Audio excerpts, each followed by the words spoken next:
Assalamualaikum warahmatullahi wabarakatuh. Berjumpa lagi dengan saya Nuri Milariana Santi Siregar, calon guru penggerak angkatan 9 dari SMA Negeri 10 Tanjung Jabung Barat. Nah, kali ini saya tidak sendiri, saya ditemani oleh Ibu Ananda Yudi Arini. Beliau adalah guru biologi di SMA Negeri 10 Tanjung Jabung Barat. Assalamualaikum Bu Ananda Yu. Waalaikumsalam warahmatullahi wabarakatuh. Bagaimana kabarnya hari ini Bu? Alhamdulillah sehat. Iya, alhamdulillah. Nah, hari ini kita akan mengadakan percakapan praobservasi ya Bu ya. Sebelum nanti saya amati jalannya proses pelajaran yang akan Ibu laksanakan, atau sebelum saya melakukan proses supervisi kelas. Nah, adapun tujuan dilakukan supervisi ini adalah untuk mengetahui dan juga mengevaluasi jalannya proses pembelajaran yang akan Ibu lakukan di kelas. Nah, kenapa kita melakukan percakapan praobservasi adalah sebagai persiapan awal agar Ibu nanti lebih siap dan percaya diri sehingga Ibu bisa memberikan pembelajaran yang terbaik kepada murid. Begitu ya Bu? Iya benar. Iya. Nah, ada beberapa pertanyaan yang akan saya sampaikan kepada Ibu. Yang pertama itu berkaitan dengan tujuan. Kira-kira tujuan pembelajaran apa yang ingin Ibu capai? Baik Ibu Nuri. Nah, berdasarkan rencana pelaksanaan pembelajaran atau RPP yang sudah saya buat, untuk tujuan pembelajaran ini ada beberapa, yaitu melalui kegiatan pembelajaran dengan pendekatan saintifik dan model pembelajaran project-based learning tentang tumbuhan atau planted. Peserta didik diharapkan mampu mengelompokkan tumbuhan ke dalam divisio berdasarkan ciri-ciri umum serta mengaitkan peranannya dalam kehidupan serta mampu menyajikan laporan hasil pengamatan dan analisis genetik dan filogenetik tumbuhan serta peranannya dalam kehidupan dengan benar secara kreatif dan kritis sekaligus penuh tanggung jawab, teliti dan jujur. Itu untuk tujuan pembelajarannya. Baiklah, jadi itu adalah tujuan pembelajaran yang ingin Ibu capai. Nah, bagaimana dengan area pengembangan yang ingin Ibu capai atau lakukan? Ya, untuk area pengembangannya itu di pengetahuan dan keterampilan. Nah, untuk pengetahuannya itu nanti mereka dapat mengidentifikasi ciri-ciri tubuh, kemudian habitat, bagaimana reproduksi tumbuhan. Nah, kemudian nanti untuk keterampilannya itu mereka dapat menulis hasil laporan pengamatan, kemudian juga nanti mereka akan membuat herbarium kering. Gitu. Jadi area pengembangan yang akan dicapai adalah pada aspek pengetahuan dan keterampilan pada siswa. Iya. Ya, baik Bu. Jadi saya ingin mendengarkan rancangan pembelajaran yang ingin Ibu terapkan di kelas. Mungkin dari strateginya atau model pembelajarannya. Iya. Untuk rancangan pembelajaran nanti di kelas, ini nanti saya melakukan pembelajaran berdiferensiasi berdasarkan kesiapan siswa. Kemudian saya juga dengan melakukan pendekatan saintifik. Untuk metodenya nanti ada diskusi kelompok, ada proyek, presentasi. Nah, kemudian kalau model pembelajarannya itu nanti yang saya pakai adalah model pembelajaran PBL, problem based learning, itu Bu. Oke. Jadi ya Bu ya, nanti yang akan Ibu laksanakan itu pembelajaran berdiferensiasi berdasarkan kesiapan siswa dengan pendekatan saintifik dengan model pembelajaran itu PBL. Metode yang akan dilakukan yaitu diskusi kelompok, proyek, serta presentasi. Nah, selanjutnya Bu, bagaimana dengan media yang Ibu gunakan di dalam kelas?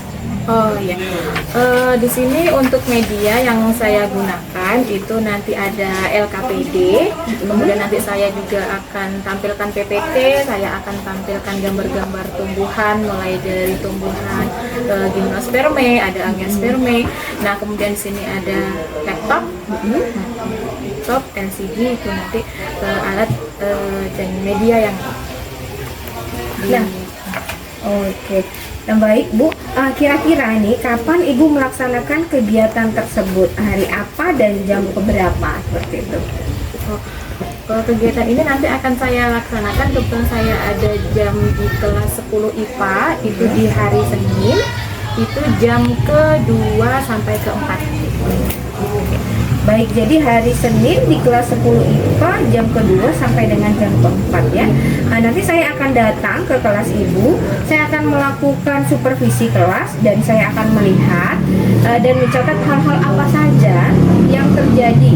Nah, nanti setelah kita melakukan observasi, kita akan melaksanakan percakapan pasca observasi ya, bersama dengan pengajar praktek saya. Baiklah Bu, sebelum kita akhiri, kira-kira apa yang Ibu dapatkan dari percakapan kita hari ini?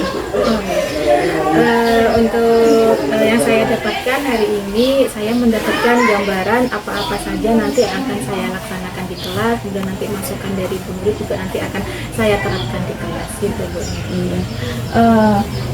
Terima kasih ya Bu ya atas waktunya dan bersedia untuk melakukan percakapan pra-observasi. Sampai bertemu di kegiatan observasi kelas Senin depan. Demikian percakapan kita hari ini. Sampai bertemu di kegiatan observasi kelas dan pasca observasi. Saya akhiri. Wabillahi taufiq wal hidayah. Wassalamualaikum warahmatullahi wabarakatuh. Waalaikumsalam. Terima kasih Bu.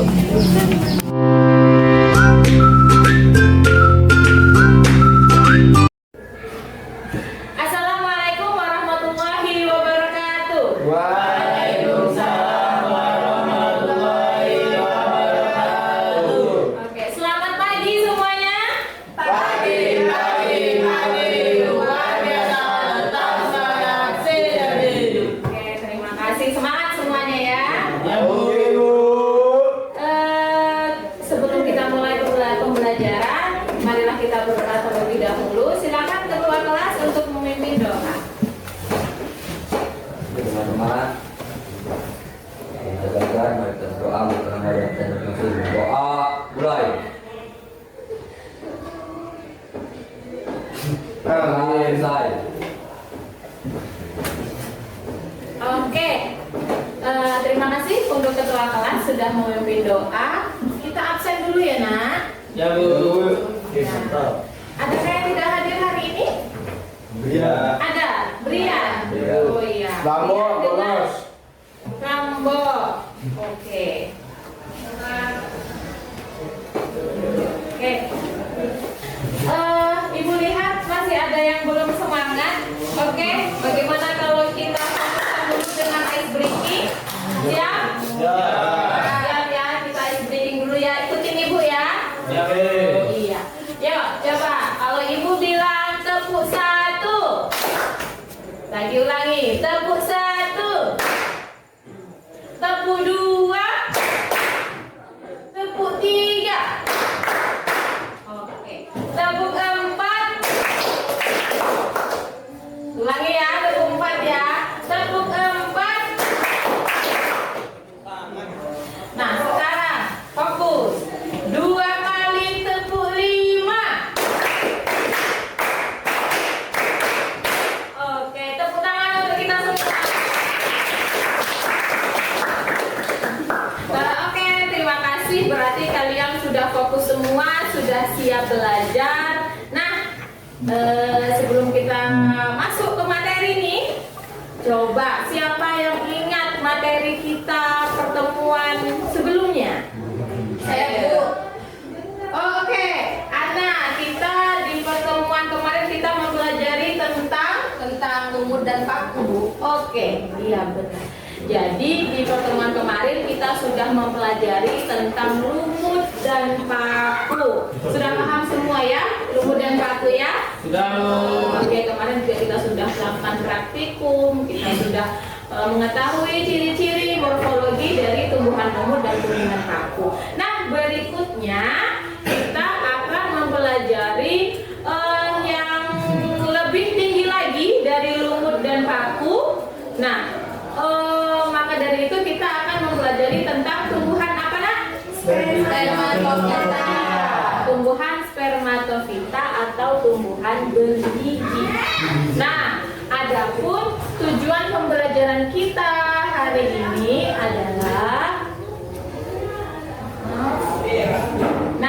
tujuan pembelajaran kita yang pertama yaitu mengidentifikasi ciri-ciri tumbuh. Yang pertama, habitat.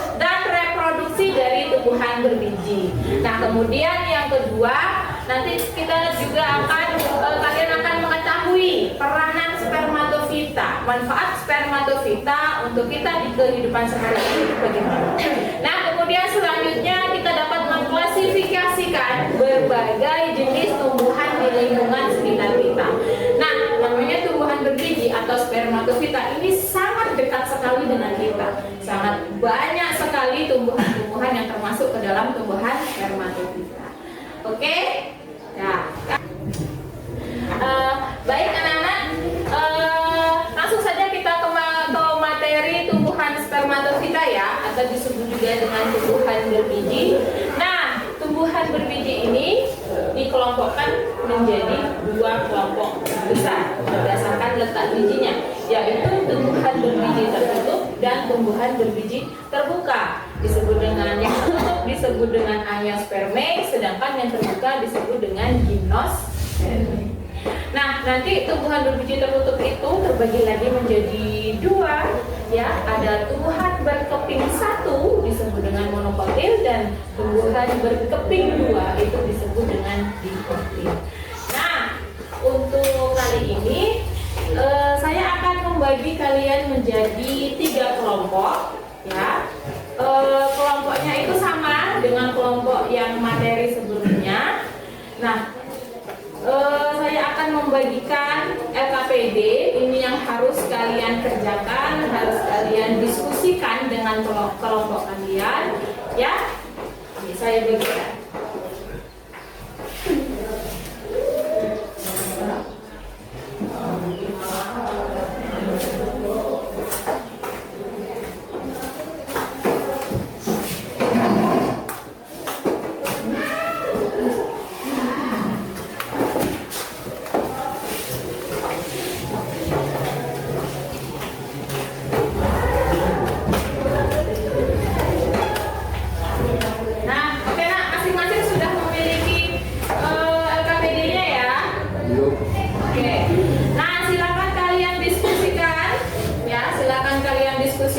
Kemudian di situ ada pertanyaan yang harus kalian jawab, ya. Silakan dijawab.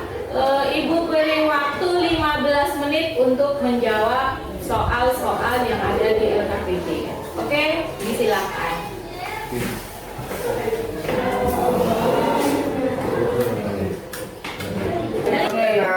Tahu ya nak apa yang kita akan dikerjakan? Iya. Kalian sebutkan dan jelaskan dari ciri-ciri tumbuhan spermatofita. Nah, jadi ciri-ciri tumbuhan spermatofita itu bagaimana? Silakan kalian tulis. Itu ada banyak ya. Tuliskan ciri-cirinya. Oke? Bisa ya mengerjakan? Bisa. Oke, lanjut ke kelompok 2. Bagaimana ke kelompok 2? Ada yang sulit? Bisa semua ya. Silakan berdiskusi kelompok ya. Tulis. Oke. Kelompok ini gimana? Bisa ya mengerjakan ya? Iya. Oke, silakan dikerjakan. Ditulis nama kelompoknya, jangan lupa. Sini. Sudah selesai mengerjakan LKPD yang saya berikan? Sudah. Sudah, waktunya kita untuk presentasi. Nah, ya siapa kelompok mana yang akan presentasi? Kami, Bu. Oh, kelompok 1. Oke, bagus. Silakan kelompok 1 ke depan. Yang lain, kelompok 2 dan 3, silakan mendengarkan dan nanti boleh menambahi jika jawaban dari kelompok 1 ada yang kurang, ya. Boleh ya? Oke, silakan kelompok.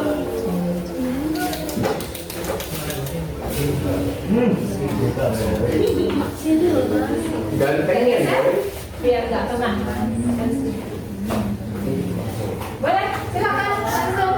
Assalamualaikum warahmatullahi wabarakatuh. Waalaikumsalam warahmatullahi wabarakatuh. Kami dari kelompok 1 yang menerangkan ada Syarifudin, yaitu saya sendiri sebagai moderator, Anda Ketua dan Enda sebagai pembaca materi, dan Yastirul Analisis sebagai penulis materi akan membacakan hasil diskusi kami tentang LKPD tumbuhan berbiji.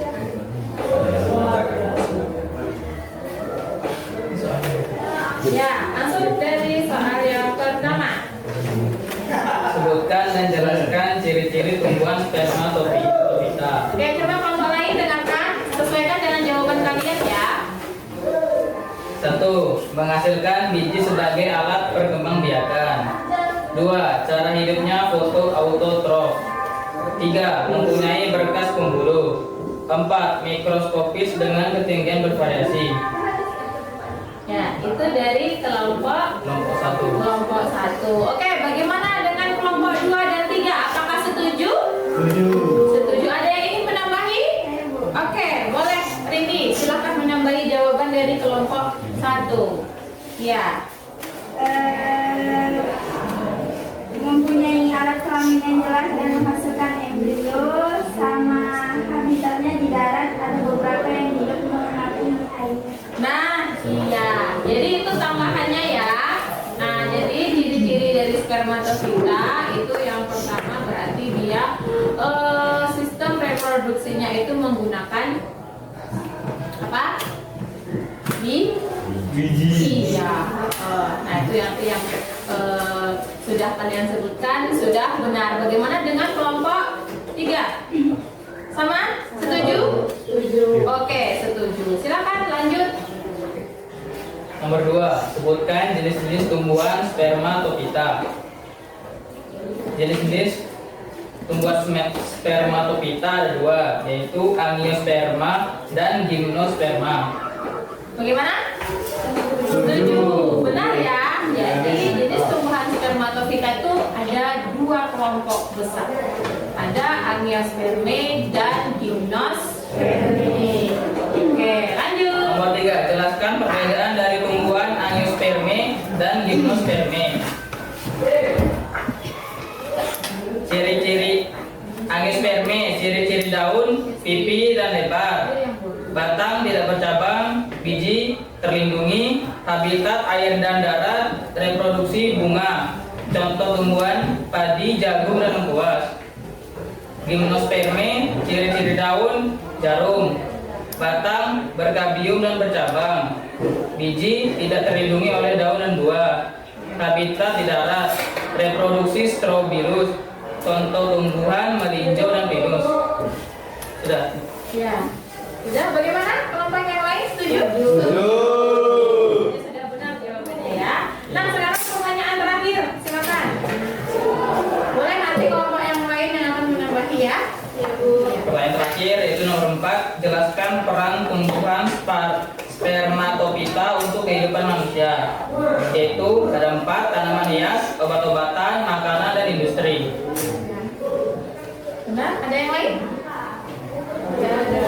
Oke, boleh Rini menambahi. Oh iya, bisa. Jadi untuk spermatofita ini ada tumbuhan yang digunakan sebagai penyedap rasa juga. Ya, oke, setuju ya, sudah jawabannya ya, sudah benar semua ya. Oke, terima kasih untuk kelompok 1, silakan ditutup dulu. Sekian dari kami tentang pembahasan materi tanaman berbiji. Assalamualaikum warahmatullahi wabarakatuh. Waalaikumsalam warahmatullahi wabarakatuh. Kita beri tepuk tangan untuk kelompok. Nah, oke nak, selanjutnya Ibu akan menjelaskan kembali ya untuk ciri-ciri yang pertama. Ciri-ciri dari tumbuhan spermatofita seperti yang sudah dijelaskan oleh kelompok 1 tadi. Ciri spermatofita yaitu menghasilkan biji sebagai alat perkembang biakan. Itu yang sangat penting. Nah, kemudian yang kedua mempunyai alat kelamin yang jelas dan menghasilkan embrio. Nah, yang ketiga cara hidupnya autotrof. Ya, jadi dia dapat membuat makanannya sendiri. Kemudian mempunyai berkas pembuluh. Nah, jadi spermatofita ini sudah memiliki jaringan angkut yang sempurna, yaitu xilem dan floem. Nah, habitatnya itu ada yang di darat, kemudian ada beberapa nanti yang mengapung di air. Nah, kemudian bentuknya spermatofita itu makroskopis ya, jadi besar, jadi bisa kita lihat langsung. Oke, itu untuk ciri-ciri spermatofita.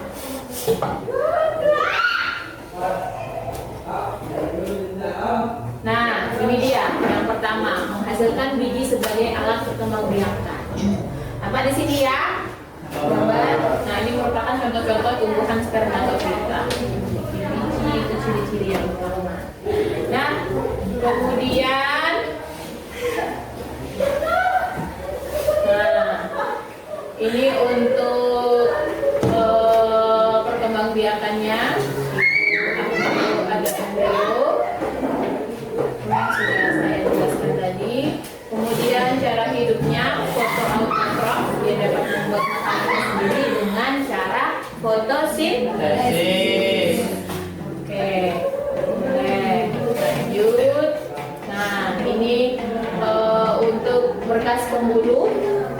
Nah, untuk spermatofita ini jelas berkas pembuluh, silem dan floemnya itu sudah tampak jelas ya. Jadi berbeda dengan yang lumut kemarin. Kalau lumut kemarin kan kita belum punya berkas pembuluh.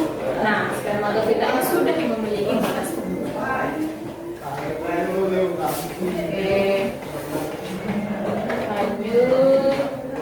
Nah, habitatnya ada yang hidup di darat dan ada yang terapung di air. Itu contohnya. Apa tumbuhan yang terapung di air? Ada lagi? Ada jenggot. Ada banyak ya. Kemudian lanjut lagi, makroskopis dengan ketinggian yang bervariasi. Mulai tumbuh kecil, yang berbuah semua sampai ke pohon raksasa. Itu ciri-ciri dari spermatofita. Oke, sekarang kita lanjut ke gimnosperme. Tadi yang kedua ya, jenis spermatofita itu ada berapa? Dua.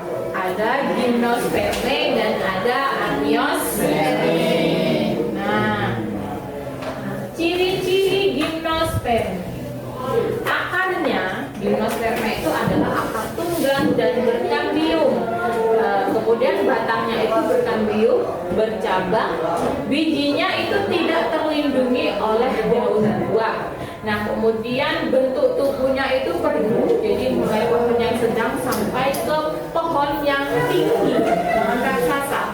Nah, kemudian daunnya itu seperti jarum, ya, daunnya itu sempit, kemudian tebal dan kaku. Nah, untuk alat reproduksinya itu strobilus. Nah, kalian tahu strobilus? Nah, ini strobilus nih, contoh dari strobilus itu yang seperti ini.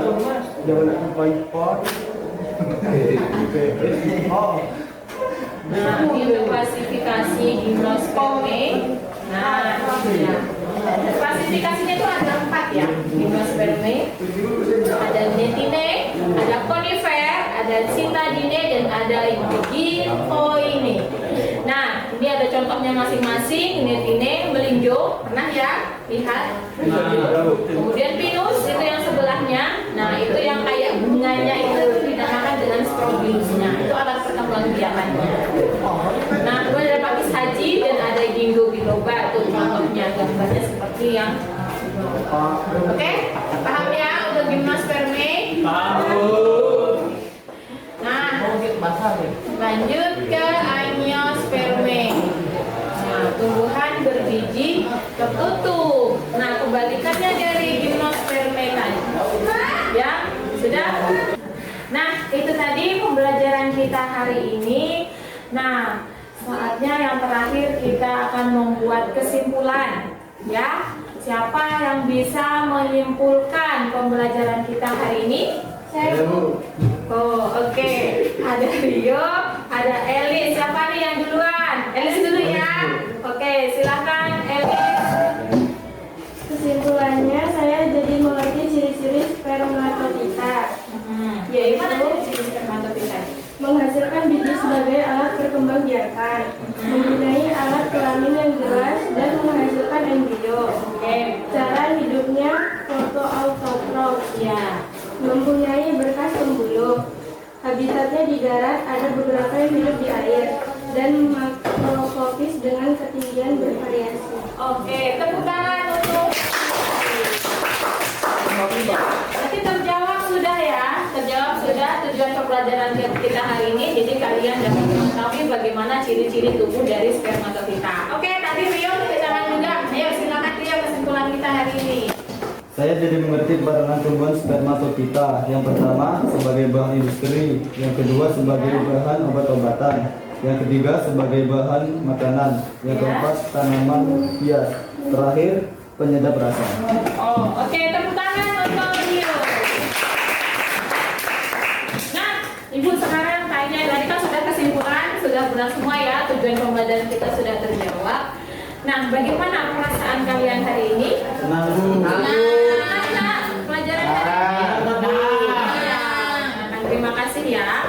Nah, untuk selanjutnya nanti di pertemuan berikutnya kita akan belajar tentang pembuatan herbarium kering. Nah, jadi silakan nanti masing-masing kelompok membawa tanaman, boleh tanaman apa saja di rumah. Nanti kita membuatnya itu di sekolah, ya. Nah, itu tanamannya bebas, boleh apa saja. Kemudian tugas kalian juga nanti ada link YouTube yang akan saya share ke grup kelas. Silakan kalian tonton itu ada nanti cara-cara untuk membuat herbarium. Ya, oke. Semangat. Oke, sekian dulu pelajaran kita hari ini. Wabillahi taufiq wal hidayah. Wassalamualaikum warahmatullahi wabarakatuh.